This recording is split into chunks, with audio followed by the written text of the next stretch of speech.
Welcome to Edureka. This is Anuj. Today, what we are going to do, we will start with Hyperledger.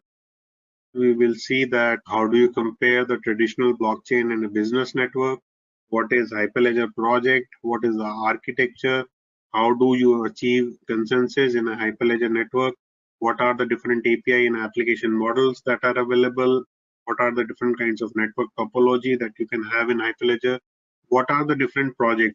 So Hyperledger is a basically name of a common group, and it has got multiple projects or multiple blockchain stacks. Fabric, Indy, Iroha, Sawtooth, and what is the business network deployment on Hyperledger Composer Playground. These are the topics that we will be covering in this module. So let's first try to understand, what is Hyperledger, how does it differentiate from Bitcoin and Ethereum that we have already covered, and what are the core features, and why do we need Hyperledger? Basically, as I mentioned earlier as well, the blockchain primarily is a technology where multiple participants interact with each other and come to a common agreement to achieve the consensus and update the distributed ledger.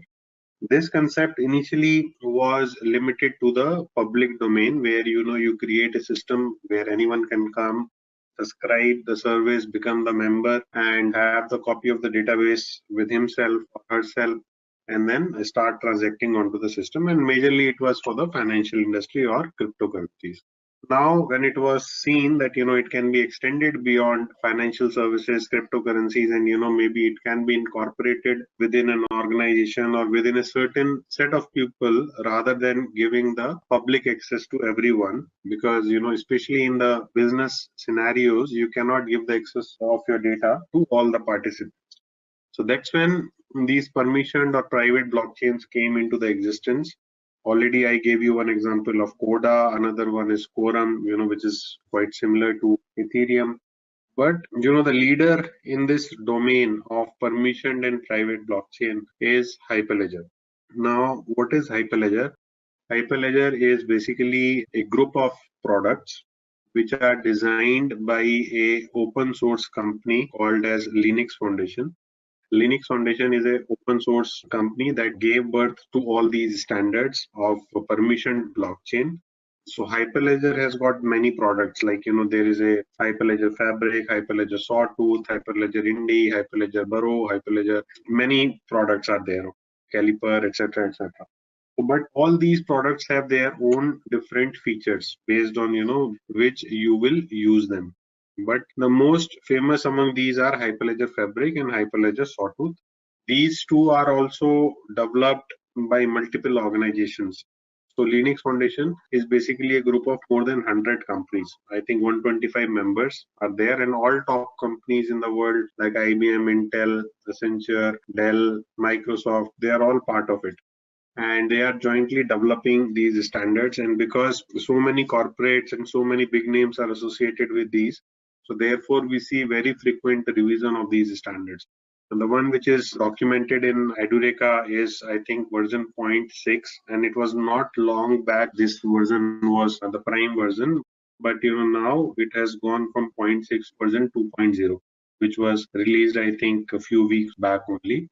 The growth and development of Hyperledger based standards is enormous because there are a lot of industry experts which are working in this area, and the due attention on these blockchain technology is huge because they are the ones which are primarily used in industry. So if you will think about creating any kind of a blockchain which is generalized, can be used by anyone in the public, you will probably use Ethereum to create it because it's simple, it is easy to create, and it is very simple to scale and deploy. Hyperledger, if you create a public network, it will add a lot of complexity, which is not required in a public network, and it will not be easy to deploy. Hyperledger is much more complex than any other blockchain stack that is available, both in terms of creating the smart contract, creating a network, deploying the network, making it live for the customers, doing the testing. It's much, much more complex than any other blockchain stack that is available. So generally people reach out to Hyperledger only after doing Ethereum, 𝐶𝐝𝐻, 𝐶𝐸𝐻, all these fundamental stacks. So once they are well versed with it, then only they touch upon Hyperledger. because it is considered much more complex than any other this thing. So Hyperledger is basically used for business, private, and permission network, as we have already discussed. One of the key feature in any kind of a business network is that only the valid users can enter that business network. So you need to have components that enable user IDs and their authentication. All the users which are becoming the part of this network needs to be authenticated. And entity in Hyperledger which authenticates these members is called as membership service provider. And not only the users, even the peers that are going to get added will also need to be authenticated. Each and every entity, whether it's a peer, whether it's a user, whether it's an application, everyone will need a authentic entry before they can get themselves registered into the system. So each one will need a certification, and MSP uses the certification authority, which is also built in Hyperledger Fabric, to get these certificates and give these certificates to various entries. So there are two things. One is your MSP, membership service provider, which basically keeps track of who needs to access what privileges can be given to, and who all can access the network. And then there is a certification authority, which basically issues the certificate on the request of MSP, so that those certificates can be given to the respective nodes, peer, or individuals who are becoming the part of the network.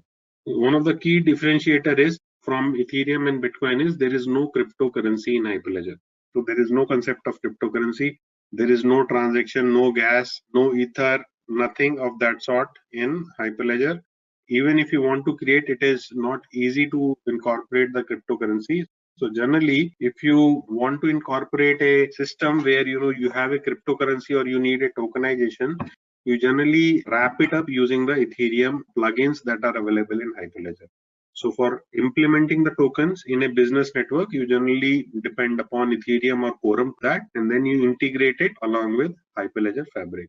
Those kind of integration tools and mechanisms are available by which you can integrate Hyperledger with Ethereum for specifically for using tokens or cryptocurrencies.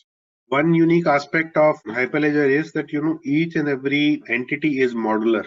So it's kind of a plug and play. So for example, there is a default certification authority that comes with Hyperledger Fabric. If you want to use your own certification authority, it's just a plug and play kind of a system. In a configuration file, you can mention that I want to use this certification authority rather than using the default one. Similarly, by default, if you are given a Byzantine fault tolerance consensus algorithm, but you want to use some other consensus algorithm of your choice, you can just take the original one out and put your own consensus algorithm. So if you see that way, everything is plug and play. So therefore, everything is modular in nature. You can just take out any default component and put in any component of your choice, depending on what business problem you are trying to solve. The next thing which is different is consensus. Consensus, as I mentioned, the way it works in Hyperledger is completely different than the way it works in Ethereum and Bitcoin. There is no concept of proof of work. There is no concept of proof of stake. Generally, the consensus is driven by the individual nodes who are responsible to authorize that transaction. And those individual nodes are known as endorsers. And the distribution of the blocks are given to the special nodes, which are called as orderers. So the way consensus is achieved in a Fabric network is completely different the way it is achieved in Ethereum or Bitcoin. And the key reason, we have a much simpler consensus here is because it is a private network where all entities are known. So I already know that, whom can I trust to basically authorize this transaction. For example, in a land registry environment, I know that, this node is a registrar node and he is the authorized person for signing off a registry or to authorize a land deal. Similarly, in a medical domain, this particular node is an authorized doctor. He can he can update my medical records with a new recommendation or with a new medical test. So similarly, all authorized users which are authorized to initiate the transaction or which are authorized to validate the transactions are given this responsibility of endorsing the transactions, and those are called as endorser nodes. So we have endorsers, we have orderers, and then we have committers. So there are three different kinds of nodes which are available. Then there is a concept of channel, which is not there in any other kind of a blockchain. within a single blockchain network, okay, you can run multiple networks together. So for example, there are say 5, 6 different departments in an organization. One is your finance department, another is your HR department, the third is your operations department. And although there are some entities which can exchange information among themselves, but not all entities should be seeing that information. For example, if HR can only disclose the salary information to the manager of the operations team and not to the entire operations team. So there can be selective sharing of the information, and then there can be nodes which are part of multiple channels. See, for example, the HR is designated as one channel, the operations is designated as one channel. There can be nodes which are part of both the channels, which can have the information both from the operation side and as well as from the HR side. And then the operations team will not know that this data is also existing with this particular node. The Linux Foundation is the body which is running this Hyperledger set of standards. So if you see, this is the main website of Hyperledger, which says advancing business blockchain adoption through global open source collaboration. And this is getting changed day by day. Even if you see this site, you will find daily new things coming up. These are the projects. These are also increasing day by day. The one that we will be concentrating is Hyperledger Fabric. This is the most widely used Hyperledger instance that is used for a permissioned or a private network. The next one which is famous is Sawtooth. The rest all are rarely used. You can see that this is the Hyperledger website. These are the various products. Then extensive documentation is available for all the products. So if you select, for example, Hyperledger Fabric, you can go to various videos, you can go to various kind of tutorials, data sheets, some of the open source projects which are going on where you can directly participate. You can download the code, you can see, you can build everything from scratch. So this is a very informative website that they have created. And if you go to build your first network, it will direct you to the documentation of Hyperledger Fabric. So the documentation is also very detailed. It tells you each and everything about how the architecture looks like, what are the different entities in a Hyperledger network, how do they interact with each other. So it's a very, very detailed architecture. Let me try to explain you using the diagram. Let's say this is my blockchain network. Now I can have different things apart from the blockchain network. I can have client application and I can have different users as well. Like for example, user 1, user 2, etc. Let's say this is the typical scenario where I have multiple users. I have a client application that are accessed by multiple users based on their credential. And then this is my blockchain network where all the nodes are connected with each other in distributed manner. The fundamental of blockchain will still remain intact. These nodes will be connected with each other. So now what will happen is there are some additional entities here. Like one is your MSP or membership service provider. So what it will do is it will keep track of what access is required for whom. For example, it will basically provide the authentication that first of all, what all members are part of my network. Is this node part of my network? Is this node part of my network? In case all these nodes are part of the network, they will need to get the credentials from membership service provider. All of them will need to register to the membership service provider, and membership service provider will give them the credentials which they will need to register before they become the part of the network. And not only the nodes, even the client application will also need to do the same, and even the users will also need to do the same. So MSP is one body which is giving you the credentials to basically join the network. And what level of rights do you have? Can user 1 initiate a certain type of transaction? Say for example, if in a medical domain you are a nurse, can you actually authenticate a medical record? You cannot. So what kind of credentials each user has will be stored in a membership service provider. This membership service provider takes the help of certification authority or CA, basically provide the certifications to different members. So for example, if it finds a client application has certain attributes, accordingly it will ask for the certificate from CA and it will give it back to the client application. so that the client application can authenticate itself and do the transaction that it is authorized to do. Now, considering that this is well understood, let's remove these lines from here. Now, in a typical scenario, what will happen is that your client application will basically interact with the blockchain network. And in a generalized scenario, what will happen is that it will send the request or it will send the transaction to a particular node, and then it will get distributed to all the nodes. That's how it basically happens in Bitcoin and Ethereum. In Hyperledger Fabric, it does not happen like this. So what happens is, in case a client application has a request for a particular transaction, it only sends it across to a certain nodes, and those nodes are called as endorser nodes. Endorser nodes are those nodes which basically endorse any transaction.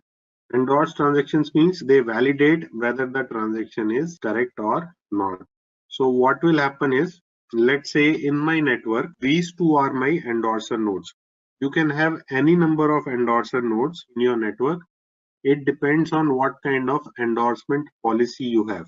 For example, if somebody is writing a medical record in your blockchain network, you can have 2 or 3 doctors validating it. Or maybe along with a doctor, you want to get it validated with your medical insurance company as well, whether the correct medical record is getting updated or not. So depending on how many endorsers, what all endorsers you want, you can have as many endorsers in the network. So let's say in this particular illustration, this is an endorser and this is also the endorser. Now, based on how many endorsers you have, you can have different kind of endorsement policies. Now, what is endorsement policy? Endorsement policy is that how endorsers will endorse the transactions. For example, if there are 2 endorsers, I can have a endorsement policy that even one of them is able to verify that the transaction is correct. I will mark that transaction as complete. I can have an endorsement policy that both of them needs to sign this transaction as valid transaction. Then only I will accept this transaction as complete. So depending on what kind of endorsement policy you write, based on which your transaction will be accepted or rejected. So what happens is that client application will send the request to these endorsers, endorser 1 and endorser 2. It will send the request that okay, I want to perform a certain transaction. Say the name of the transaction is T1. Say this transaction is basically updating the land record. There is a sale request of a particular land record and client application is sending that request to the endorser. Now what endorser will do? Endorser will check the database. So endorser will have the blockchain database, and how it will check the database? It will run the smart contract. Now the smart contract in Hyperledger is called as chain code. So you will not hear the term smart contract in Hyperledger Fabric. The term which is used for a smart contract is chain code. So what endorser will do is it will run the smart contract on this transaction. It will see whether this transaction is a valid transaction or not. For example, if there is a land sale request, it will check from the existing database whether this land is qualified for the sale or not, whether the price which has been mentioned in the transaction is the valid price for that particular land or location, whether this is eligible to be sold out or not, whether it is an industrial land or a domestic use land. So all these kind of things can be checked by the endorser node, and they will reply with the read write set. So they will reply that okay, whether this is a valid transaction or not. They will get the transaction request and both of them will reply that with the validity of that transaction. So they will reply with the read write data. They will tell that okay, this looks like a valid transaction and you can update it into the ledger. But it has still not been updated into the ledger, not even in the ledger of endorsers. Endorsers are just letting the client application know that this is my endorsement result. So we have learned 3 different terms like MSP, certification authority, and then endorsers. Now the client application get these endorsed transaction along with the sign of endorser, a digital signature that this particular endorser has signed this transaction. Now there is another set of special nodes in Hyperledger which are called as orderers, and orderers are represented like this. So basically ordering is represented as a service, but they are nothing, but they are special nodes. So this is how you represent orderer. So now what client application will do is it will send these validated transactions to the orderer. These are all validated transactions. So just remember one thing, that in Hyperledger network, the smart contract is only running on endorsers. A smart contract is not running on orderers. It is not running on these remaining nodes. These remaining nodes are called as committer nodes. The smart contract is only running on endorser nodes, and the rest of the nodes only have the blockchain database.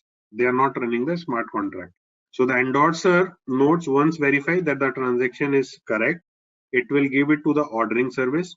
Ordering service, what it will do is, ordering service will create the block. It will create the block from the transactions and it will distribute the block to the network. So it will basically send it across to various nodes that are connected, including the endorsers. It will send this transaction to all the connected nodes. So there is a dedicated ordering service which will keep waiting for the transactions from the client application, and they will create the block from the transactions and they will distribute the block. There can be different kind of ordering service. For example, there are three prominent ordering service that we use. So they are Solo, Raft, and Kafka. These are the three prominent ordering service that you generally use. Solo is where you just have one node which is creating the blocks and distributing it across. Raft and Kafka are fault tolerant services where you have multiple nodes creating the blocks, running some kind of a Byzantine problem algorithm on those transactions before getting them distributed to the entire network. Now, when these blocks are received, so these blocks will be received by endorser also. These blocks will be received by these nodes. Now, these nodes are known as committer blocks. What they will do is they will get the block from ordering service. They will verify whether the transactions that are part of that block are endorsed by the endorser or not, whether they have correctly been distributed by the ordering service or not. And once they verify this information, they will update their blockchain database, and the transaction will be committed to the blockchain. So this is the overall flow of your transaction in a Hyperledger Fabric network. You have endorser, you have orderer, you have committer, you have client application, you have membership service provider, you have certification authority. All these things are integral part of any Hyperledger Fabric architecture that you will hear of. And what you are achieving is you are achieving a throughput of 1000 TPS. In Ethereum also you are able to achieve maximum throughput of 300 TPS, 300 transactions per second. In Hyperledger Fabric, you can achieve more than 1000 transactions per second worth of speed. There is no overhead anywhere. You don't need to deploy smart contracts at all the nodes. The minimum database is kept in the blockchain database. So again, there are three categories of database here. One is your blockchain database. Second is your world state information, world state database. World state database can be your 𝐂𝐞-𝐁𝐚 or level-DB. And third is your file system based database, which are your external storage that can have your IPFS or 𝐿. So these are the different kinds of database that you can have in Hyperledger Fabric. Your blockchain database is the set of transactions or the blocks. The world state database is the recent state of all those transactions. So world state is also updated when you update the blockchain database transaction. And then you can have the individual files stored in different kind of distributed file system like IPFS or 𝐿, and they can be connected with the blockchain database because we can store the signature of these files in our blockchain network. So this is how your Fabric networks look like. So smart contract is known as chain code. Then each and every protocol. So the messaging protocol also is plug and play. Like you have Whisper and others. So that is also plug and play. This algorithm of creating the hash is also plug and play. So you can have any kind of an algorithm that you want. Now let's try to understand the concept of channel. Now there can be some nodes which are part of basically two different networks. So for example, if this node is also linked to, so let's say this is my red channel. This entire network is my red channel. It has its own database. Say for example, DB1, a blockchain database. Each and every node will have that particular database. Each will be having this DB1. Now, there can be other networks which might need these nodes. Maybe this is a committer node here. This might be endorser node in some other network. So you can take an example of if you have two different blockchain networks or two different hospital chains which are not interacting with each other, and there are doctors which are associated with both the networks, they will have the common points in both the networks, right? So they will be part of multiple channels. So what is happening in the latest versions of Hyperledger Fabric is there are a lot of new concepts that have also come along with whatever we have covered. For example, there is a concept where this ordering service can only distribute the transaction to certain nodes, and then those nodes will distribute it further to the entire network. Because in case you have a large network, say hundreds of nodes are connected, cannot give the entire load to the ordering service, or you will need to build a very heavy ordering service to basically distribute the block. There are newer and newer concepts coming in the latest releases of Hyperledger Fabric. Now, one more thing that you need to basically keep in mind is that whenever you are designing a business network, you need to keep in mind three things. First is your asset. Asset is basically what you are looking to transact. Your medical record can be asset, your land record can be an asset, your gold can be an asset, your money can be an asset, your intellectual property can be an asset. So Hyperledger Fabric lets you define the asset. In Ethereum, you cannot define the asset. Everything is measured in terms of ether. So how many ethers you are transferring in the transaction is basically your asset. But in Hyperledger Fabric, you can define the asset in a structure that, okay, this is my asset. My land record, which means my house number, my registry number, all those things can come as a asset. Whenever you are designing a blockchain network, especially Hyperledger Fabric, you need to first think of that, what assets are part of this network. Second thing is participants. So when you know that, okay, these are the assets, then what all participants will be there in my network. So for example, in a medical domain application, your patient is a participant, doctor is a participant, your insurer is a participant, your drug supply person is a participant, your research organization which are doing medical research is also a participant. All these are participants, and you will need to define all these participants when you are defining the network. So in the Node.js, there are named structures which are given to define the assets and to define the participants. Similarly, you will also need to define the transactions. Transactions is basically what all transactions can take place between these participants catering to these assets. So for example, there can be transaction where a land is getting transferred from one owner to another owner, or where the medical record is getting updated for a particular patient. So I'm giving you these two examples because these are easy to understand. You can think of any other example, basically where some kind of a e-commerce trade is happening, any kind of a transaction that you expect this network to perform, you will need to define it under transaction head.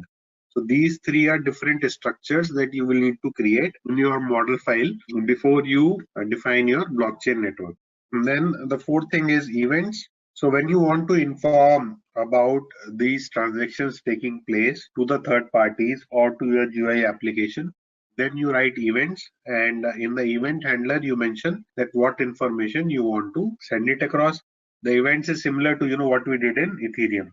And then you have transaction handler functions. Now these transaction handler functions are basically your chain code or your smart contract, and they are written in Node.js. They're primarily written in Node.js, but the good thing about Hyperledger is it gives you SDKs in almost all programming languages. People prefer to write it in Node.js because it is simple to do so in Node.js. But you can also write it in Java. You can even write it in C++. You can write it in Python. All those SDKs are available. You can just need to plug and play and integrate that SDK and start using your language that you want to implement in your smart contract.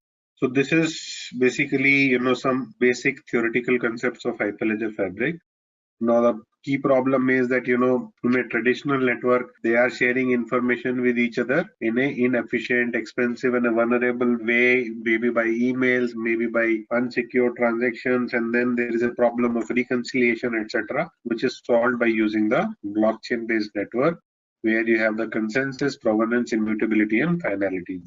Blockchain, I think we already know that we are able to create the highly efficient distributed business network. We can do the codifications of contract, compliance and certifications will redefine how the trust is embodied. Efficient and accessible marketplace built on blockchains will accelerate the exchange of information and value. Now, these four things are key characteristics of blockchain for business. One is your shared ledger. Shared ledger is nothing but your distributed ledger, which is same as any other blockchain ledger, where you are storing all the transactions. Another is your smart contract, which we call it as chain code. The third is your privacy. So privacy basically means that your transactions are secured. Your data is only visible to the person who is authorized to view that information. So although you can keep a database of all the information, but it should only be visible to the person who is authorized to see and use it. So the concept and notion of privacy is really, really important. And because of this privacy concept only, we have this concept of multiple channels and private data collections, etc. in Hyperledger Fabric. And then you have this notion of consensus where all parties needs to agree. So there are different kind of consensus algorithms that are being used in Hyperledger Fabric. Now, what is Hyperledger? Hyperledger is the product coming from Linux Foundation. Linux Foundation is one of the biggest body in the world which promotes open source products, and Hyperledger is one of their projects for creating a permissioned or a private blockchain. So hosted by Linux Foundation, the experts at accelerating open technology development and commercial adoption. It is neutral and collaborative. So anyone can become the member of the Hyperledger consortium and start to contribute to the network. It gives you the industry standard blockchains by business for business. Hyperledger blockchain technologies emphasize on supporting different levels of access, sub-universal validation, cross-chain transaction, and modularity. The unique advantage of Hyperledger Fabric is, these are some of the advantages. One, you have the permissioned membership. You have rich queries over immutable distributed ledger. So you can write a query file. I think I missed it here. Apart from assets transaction, assets participant transaction events, you can also define query. Query is a special file where you can define the SQL-like queries of what information are you expecting from this blockchain at any point of time. So those are your queries, and those are rich in nature because you can define a simple SQL-like queries for the reporting purposes. Then you have the modular architecture supporting plugin components. So each and everything in Hyperledger can be plugged out and plugged in based on your requirement. Protection of digital keys and sensitive data. Okay, so you have separate modules for protecting your keys, like your certification authority is a module that is specifically kept for securing your keys. You can have your own certification authority if you don't want to use the Fabric CA for authentication. Data on need to know basis, performance, scalability and level of trust, and permissioned membership. These are some of the key attributes of Hyperledger Fabric. Now, what are the problems with the existing blockchains, especially the blockchains that we have seen till now? They have a limited throughput. So, they are giving the blocks after a certain interval, while, in a business network, you generally expect real-time output. Slow transaction confirmation, same thing. Anonymous processors, so anyone can join and can try to manipulate the network. No settlement finality, which is kind of incorrect because the public networks are also finalizing the transaction and putting it there, but the transaction finality takes a lot of time and a lot of iterations, which is not the case in Hyperledger Fabric. Then designed for cryptocurrency, so conventional blockchains are designed for cryptocurrency, while in a permissioned business network, you need not have the requirement for having a token or a cryptocurrency. Obviously, when you have the open standards which are used by anyone, then you have poor governance. So the standards are not modified as per the new needs in the timely manner. While, if you see Hyperledger, every 2 months, 3 months, you will see new releases coming in with a very new set of features. And there is no privacy because it is public in nature. So these are the goals. So you can create a enterprise grade open source distributed ledger framework and code base to support business transactions, provide neutral, open and community driven infrastructure supported by technical and business governance, build technical communities to support, develop blockchain and shared ledger POCs. So, the communities for all these blockchain networks are very strong. So you can subscribe to any of these tools, any of these blockchain networks community, and you will get the regular updates of the features that are getting incorporated. And in case you are facing of any issues, you just need to go to participate and join a working group. So this is what you need to do in order to join these communities. You can follow them on various social networking platforms and just subscribe to various updates that are coming. Educate the public about the market opportunity. So one of the key goals of Linux Foundation and Hyperledger is also not only creating the different blockchain applications, but also sensitizing the world that what is the importance of blockchain and how the future applications is going to look like. So you will find various channels in the YouTube which are basically promoting blockchain technologies for different sectors that are created by Linux Foundation or Hyperledger Foundation. So you should go through all those videos to basically understand that what are the different possibilities of applications using the Hyperledger framework. Promotion participation of leading members of the ecosystem, including developers, service and solution providers. So if your organization is a member, so there are different categories of member, like you can be a gold member, platinum member. Accordingly, you will have a say in creating the new standards. If you are a standalone developer, then you will have a very limited say, although you can participate in the various development activities of new standards. These are the three categories, and it has changed a lot since the creation of this slide. So your infrastructure can be on your Cloud Foundry, which is a cloud platform. It can be on Node.js. It can be an open container. So one more thing which you, I think, need to know is that you can create multiple peers, multiple nodes, multiple services in a Docker container environment. You need not have the different node running. Like for example, in Ethereum, if you want to have the real Ethereum network, you will need to create the nodes that exist on different machines, maybe on different VMs, but they have to be on different machines which are reachable from each other. In Hyperledger Fabric, even if you have 100 nodes, you can have them on a single machine by using the Docker container model. So Docker container allows you to basically create the instances of your nodes as a service on your single machine. The infrastructure can run on Docker container model, where you have different containers for your different peers as well as your ordering service, etc., etc. Then you have different frameworks like your Hyperledger 𝐸𝐷. 𝐸𝐷 is basically mostly used in identity related blockchain implementations. So taking your identity or digital identity on a blockchain is one of the biggest use case of blockchain. And Hyperledger 𝐸𝐷 is specifically created or specifically designed to create the identity based blockchain network. So if you want to create any kind of a KYC system, you will probably choose Hyperledger 𝐸𝐷 as a platform rather than using any other Hyperledger platform, because it is customized to create such applications. So I was mentioning about Hyperledger 𝐸𝐷. So Hyperledger 𝐸𝐷 is specifically meant for identity related issues. If you want to create a KYC based system, if you want to create a Aadhaar based system, probably you will create those implementation in Hyperledger 𝐸𝐷. Hyperledger Iroha is if you want to create a mobile based application, and that too in C++. If you want to create a mobile based application, then Hyperledger Iroha is the best suited platform for that. Again, this is not very widely used because this is still in development phase. It's not very stable, but any kind of a mobile development is preferred on Iroha. The primary contributor in Hyperledger Sawtooth is Intel. Intel uses a proof of elapsed time consensus algorithm in Hyperledger Sawtooth, which is only possible in case of Intel platforms. So whenever you are having a Hyperledger Sawtooth based implementation, you will generally find the hardware as Intel platform. So Sawtooth and Hyperledger Fabric are the key competitors in the market. While Hyperledger Fabric is number one in terms of business application, Hyperledger Sawtooth is number two. Hyperledger Fabric is promoted by IBM and Hyperledger Sawtooth is promoted by Intel. but they are all open source. So anyone can use anything. So even Intel can use Hyperledger Fabric, and even IBM can use Hyperledger Sawtooth. So that's not a problem.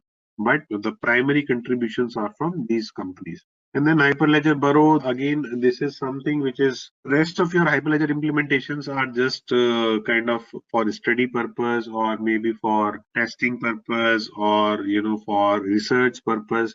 The most common ones which are used are Hyperledger Fabric, Hyperledger Sawtooth, Hyperledger Indy, and in some cases Hyperledger Iroha. And then there are different tools that are available, like Hyperledger Composer. Now, Hyperledger Composer is one of the most widely used tool in Hyperledger. But now this tool has been deprecated by the Hyperledger organization because the maintenance cost of this tool was really high. So therefore, no newer versions and no newer support of this tool is available, and you will not even find this tool listed in the Hyperledger website now. So in the projects, you will not find Hyperledger Composer, while this was one of the most famous used for creating the Hyperledger smart contract. So we will still use it because it's part of your curriculum, but it is no more supported by Hyperledger community. Hyperledger Explorer is just like your Bitcoin Explorer or Ethereum Explorer, where you can see different blocks getting created, different transactions getting committed. So Hyperledger Explorer is that similar to Bitcoin Explorer. And then you have Hyperledger Cello. Hyperledger Cello is basically a tool where you can create your infrastructure components, your peers, your ordering services in a plug and play kind of environment rather than creating them from a command line or creating them through the configuration file manually. So it's kind of a blockchain as a service kind of a platform. Although it's not completely blockchain as a service, it's a very simplified form of blockchain as a service. If you want to see blockchain as a service platform that then you should also be seeing some of the complex implementations which are available, like IBM blockchain platform. So that is currently #1 blockchain as a service platform. This is blockchain as a service platform. So although Hyperledger Fabric is free, but if you want to use it as a service and if you want to quickly create your network without getting into the hassles of modifying the configuration files, setting up the various things and coming up with the problems and things like that, then this is the way to go. Although this is a paid service, but you can easily create your network in the matter of few clicks. So this is kind of a wizard which is available, and you can just say next, create your network, deploy your smart contract, and you are ready to. So this is one platform. There are other platforms also which are available where you can use blockchain as a service. So this is the scope. Now this is the high level architecture of your Hyperledger Fabric. So you have a membership service. Within the membership service, you have the registration. Registration means you can register the users. You can have the identity management, what all level of access will those users have. And then you have auditability, where you can at any point of time find the complete trace of any individual doing any activities in the network. So what all transactions I have initiated, what all transactions I have endorsed, etc., etc. At any point of time, you can audit because you are storing each and every transaction on a blockchain network. So auditability is the default feature that comes with membership service. So your membership is one layer, then your chain code is another layer.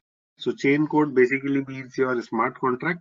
Smart contracts are basically deployed on your secure container using the secure registry. So smart contracts are also secured by the digital keys before they are deployed, and they are deployed under the Docker container model so that they are more secure and easy to deploy. And then you have a blockchain layer where you have a consensus manager. All this you can see that they are modular in nature. Modular in nature means you can take out any component and bring in a new component very easily. So you have a consensus manager which basically tells you what kind of consensus algorithm you are going to use. By default, it is PBFT. You can put any other consensus model. If you want to have proof of work, you can put it there as well. Then there is a service for distributed ledger, how the various nodes will store the information. So there is a service for that. There is a service for point-to-point protocol, how the information will be exchanged from one peer to another peer. So that is also defined. And then there is service for ledger storage, how the storage will look like, that will be storing your database. So all these are running as services that can be plugged and played. So you can remove any of these services and put whatever service you want to put. So membership service, it provides you registration, it provides you identity management, where you can see the assurance and authorized disclosure of association of identities. So if I am authorized to do a particular role in the network, then somebody else will not be able to do it on my behalf, because only I can do it. And then there is a auditability, because you have the complete trail of information, so you can always find the information. Okay. Now for point-to-point protocol, it uses something like HTTP kind of a service, where the messages are transferred from one node to another using HTTP protocol. The data structures are optimized to provide efficient schemes for maintaining the world state replicated at many participants. So as I mentioned, it is basically stored as level DB or 𝐂𝐞-𝐁𝐚, and different consensus algorithm may be plugged in and configured for deployment based on what you want the network to look like. Chain code, this is basically your smart contract piece of code that lets you interact with the network shared ledger. Whenever a transaction is invoked on the network, the function in the piece of chain code is called that reads and writes the value to the ledger. This is generally present only at the endorser nodes and not at all the nodes. The chain code services uses Docker to host the chain code. So as I mentioned, by default, you have Byzantine fault tolerance initial releases, but you can always plug and play. Now, this is something that we covered as an overall flow. Although it is not given in a comprehensive manner here, we will go through this complete flow in a documentation that is available in my notes. There are some very good articles present in the Medium. Medium is a blogging site which keeps articles for various different technologies. So especially for Fabric, I find very good articles here. So if you really want to see that, how the Fabric architecture looks like, you should actually refer to the diagrams which are there here. This is how your typical architecture looks like.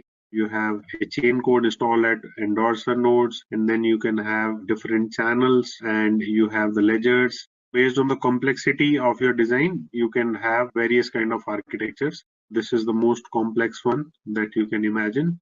You have this ordering services running here. You have these endorser peers and committer peers here. You have two different channels, channel A, channel B, you have 𝐂𝐻DB, you have level DB, everything is there in order to understand the design completely or the architecture thoroughly. But now what it says is that, the client delivered the transactions to the pending pools. So basically it reaches to the endorsing peers, which is not given here, but, it goes to the endorsing peers. Now transactions are sent for application, selectively apply the transaction. So its smart contract is basically applied, and a return of proof of correctness or a change set is given back to the application. So the endorser nodes will run the smart contract or the chain code, and they will return back with the proof of correctness, whether the transaction is correct or not, and what all data needs to be written. It will give it back to the client, and the client will again broadcast the ordered list of transactions through the ordering services. So it will give it to the ordering service, and ordering service will order the list of transactions along with the proof of correctness and the change set to the other peers. These other peers are known as committer peers. And these peers, where you are running this smart contract, are known as endorser peers. And this is how you notify, and then you notify the events to various clients or applications that are there. So the generalized Hyperledger consensus process flow. So ordering means basically, collecting the transactions and creating the block and doing various kind of like Merkle tree creation, hashing, etc., and transmitting those blocks to the committer nodes. And then validating is when you are validating the information that are coming in the nodes in form of the transaction. So by logically separating these activities, we ensure that any Hyperledger framework can work with any Hyperledger consensus module. So again, this is for the sake of plug and play. If you want to change the ordering service, you can easily just remove one ordering service and introduce a new ordering service. So the way you have Web3 APIs in Ethereum for connecting with your front-end applications, similarly, you have the REST API interface in Hyperledger Fabric for connecting with the external applications or connecting with the user interface. So REST API is basically similar to your Web3 interface, where you get a set of APIs that you need to implement, and then you can call the functions of your smart contract directly through those APIs. So SDK is available in Go language, JavaScript, and Java. So it is not only in Go, Java, JavaScript. You can also have a SDK available in C++, Node.js, various other languages. Additional programming languages can be added as necessary. Again, this is something that we have already gone through: identity, addresses, transaction, chain code, blockchain, network, storage, event. And there are APIs available for interacting with all these entities in blockchain. If you want to break down an application into different logic, so you can see that you have 4 logical models which are available. One is your view logic, where you connect your backend with your front end, and so that is done through the help of REST APIs in Hyperledger Fabric. And then there is a control logic which coordinates between UI, data modeler, Hyperledger APIs. So it is created in a modular way because so that you can easily write your portion. So for example, if you are a blockchain logic developer, then you will essentially focus on writing your smart contracts. If you are a data modeler, then you will focus on basically writing what kind of databases we have in this blockchain network and what level of accesses needs to be given on those databases. The newer model of blockchain also supports a completely relational database to be incorporated along with your normal blockchain database. So data modeling is getting really, really important in blockchain-based scenario also. And then the control logic and view logic are basically incorporated by your UI developers. So that's how your application looks like. It can be hosted on any kind of a hardware or network. So you can have it hosted on a cloud. You can have hosted on cloud hosted multiple networks. As long as those nodes are connected with each other through some mechanism, as long as you can ping one node from another node, they can be part of different cloud-based network as well. So multi-cloud network based on blockchain is again one of the most upcoming use cases in the market, where most of the companies are now going on hybrid cloud models. They do not rely on one vendor or one cloud for supporting their infrastructure, applications, and software. So how do they interact between multiple cloud vendors? Chain is one technology that everyone wants to use. So multiple networks hosted on cloud, they generally connect it through blockchain, and the participant hosted intranet or a singular network or your default infrastructure that is available in your organization can also be used to deploy the network. So it can be on cloud, it can be on any kind of a hardware, it can be on multi-cloud as well. So 𝐸𝐴, as I mentioned, is most suitable for mobile and web-based development. So if you are creating a blockchain-based application on your mobile, then probably you should use 𝐸𝐴 because it gives you the direct implementation and design formats that can be easily used to create the mobile applications. However, if you see practically, at least I have not seen any practical implementation coming out from 𝐸𝐴 as yet. In fact, for that matter, I have not seen a realistic application which is available on Google Play or your iOS platform, which is blockchain based. So most of the applications that are currently running are either web-based application or running within a particular organization. They are not on a mobile as yet. But 𝐸𝐴 gives you the functionality of easily creating such applications.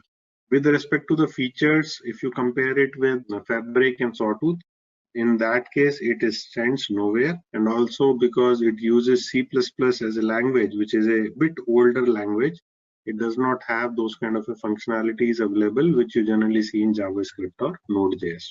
So why 𝐸𝐴? If you want a simple blockchain-based implementation to run from your mobile device, then only you will be using 𝐸𝐴. Otherwise, you will not be using 𝐸𝐴. So currently, Hyperledger project lacks an infrastructure project written in C++, thus limiting the potential developers who can contribute. The C++ is no more used widely. 𝐿oha aims to rectify both these points, bringing more developers while providing libraries. And this is not currently a strong focus on user interaction on mobiles, though both are necessary for realization of widespread use of DLT.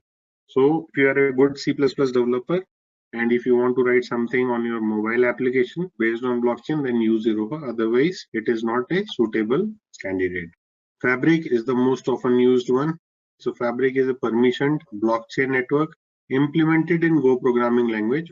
Although the Fabric network is implemented in Go programming language, but the smart contract can be written in any language where the SDK is available. So made for enabling consortium blockchains with different degrees of permissions. So we have public, we have private, and we have consortium. So private and consortium networks are primarily created using Hyperledger. Modular architecture delivering high degree of confidence, resiliency, flexibility, and scalability. Support pluggable implementations and accommodate the complexity that exists across economic ecosystem. Delivers uniquely elastic, extensible architecture, distinguishing it from alternate blockchain solutions. How Fabric works? So Fabric issues transactions with derived certificates that are unlinkable to owning participant. All parties must register to proof of identity to the membership service in order to gain access. The content of each transaction is encrypted to ensure only the intended participant can see the content. So each and every content is digitally encrypted using the public-private key, as we have in Bitcoin and Ethereum. All transactions are secured, private, and confidential. Fabric can only be updated by consensus of the peers. The transactions are executed without a cryptocurrency. The events are structured as transactions and shared along with the different participants. It relies on the smart contract system where each peer of the network run in Docker container. Sawtooth Lake, as I mentioned, is primarily promoted by Intel. It is designed to explore scalability, security, and privacy questions prompted by the original distributed ledgers. So the key distinguished feature of Sawtooth from Fabric is the consensus algorithm, which is proof of elapsed time. So there is a random chance that every miner gets for mining the block, and it is based on the random number that is created by the Intel hardware. So it maintains the security of platform by allowing businessmen to create private blockchains. It is additionally exceedingly modular. This empowers enterprise and consortia to settle an agreement choices that are best prepared to make. Now, apart from this change, it also has a concept of transaction family. So while you can have hundreds of different transactions, in Sawtooth Lake, you can categorize the transaction or a group of transactions under one transaction family, and it stores those transactions in such a way that you can easily fetch up information of one transaction family without basically running multiple queries. That is another advantage the Sawtooth Lake has, that it accumulates all the related transactions into a common group, and it keeps track of how they are stored in the ledger so that they are easy to retrieve.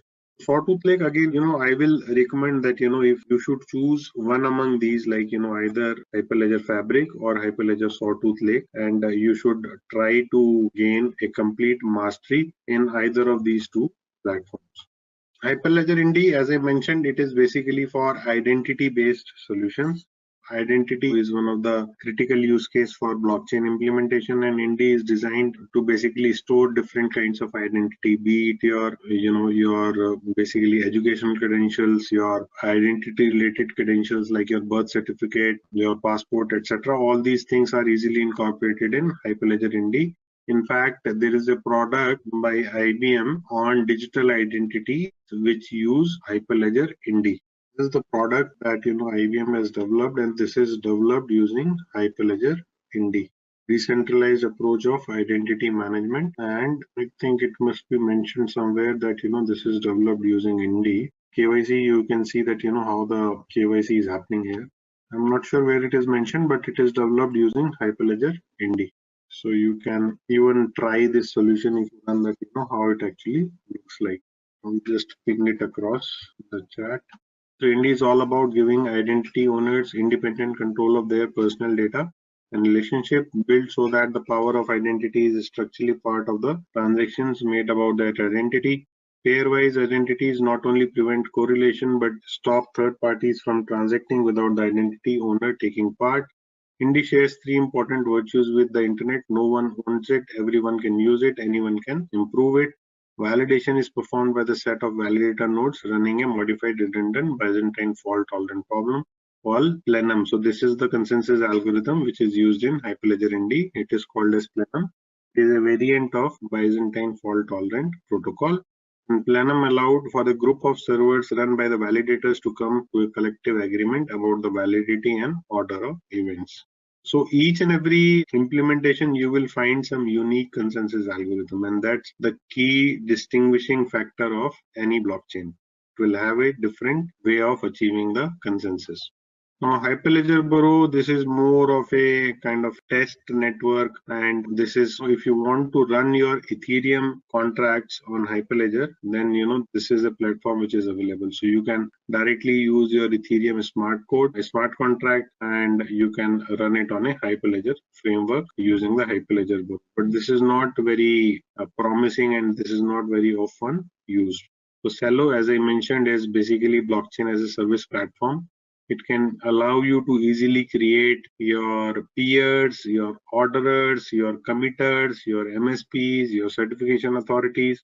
You can define that, which piece of hardware will act as what all software or what all chain codes needs to be installed where. And basically it will give you the data with regards to your health and analytics feature by default, which are built in, that how this peer is behaving, how many transactions are endorsed. All those things you can see on a Hyperledger Celo console. If you want to use these tools, there is no basically executable that is available.